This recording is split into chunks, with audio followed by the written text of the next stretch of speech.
मैं आपको एक बहुत गूढ़ बात बताता हूं। जितने संत महापुरुष इस दुनिया में हुए हैं, जितने मोटिवेटर्स इस दुनिया में है, लाइफ कोच कहते हैं जिन्हें, जितने जो लोग जीवन जीने की कला बताते हैं, आत्मविश्वास कैसे बढ़ाया जाए, साहस कैसे बढ़ाया जाए, सफल कैसे हुआ जाए, अच्छा नागरिक मानवीय मूल्यों से युक्त जीवन कैसे जिया जाए, इन सब का निचोड़, इन सब का सार, इन सब का मूल केवल एक तत्व में है, जो अगर आप और हम सीख लें तो हम सब कुछ जो भी आप चाहते हैं वो आप पा जाएंगे, विकारों से रहित हो जाएंगे यदि आप इसे सीख लें।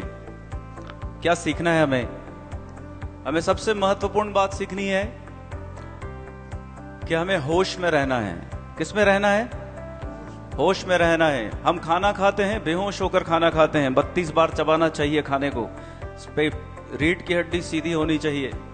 उस समय मोबाइल का इस्तेमाल या टेलीविजन देखते हुए भोजन का उपयोग नहीं करना चाहिए।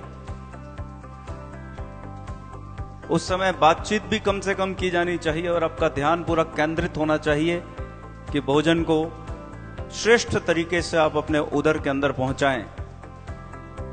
क्यों हम उस समय मोबाइल का इस्तेमाल भी करते हैं, टेलीविजन भी देखते हैं, लोगों से बातचीत भी करते हैं, हमारी कमर टेढ़ी होती है, हम बीच बीच में पानी भी पीते हैं और भोजन का ग्रास हम मुंह में लेते हैं, बिना चबाए निगल जाते हैं।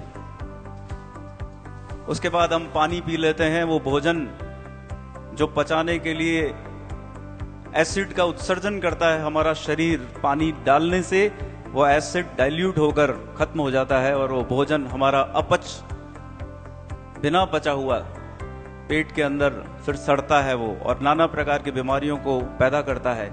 अगर हम होश में रहेंगे तो हमें पता रहेगा कि हमें भोजन कर रहे हैं, हम उस समय क्या कर रहे हैं? भोजन ग्रहण कर रहे हैं। हमें 32 बार भोजन को चबाना है। 32 बार कोई व्यक्ति भोजन को चबा ले तो आप चाहे समोसा खाइए, भले कचौरी खाइए, भले आप दुनिया की कोई भी चीज खाइए, आप मोटे नहीं हो सकते।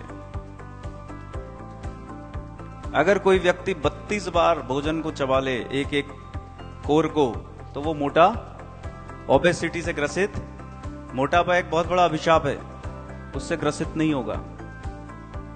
इसलिए भोजन करते हुए जब आप होश में रहते हैं, भोजन करते हुए होश में रहते हैं क्या हम?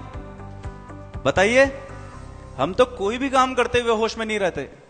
आप अभी बैठे हैं, आपको पता है आपका हाथ कहां है, पैर कहां है, आपकी आंखें कहां है, आपका शरीर, आपका ध्यान है अपने ऊपर?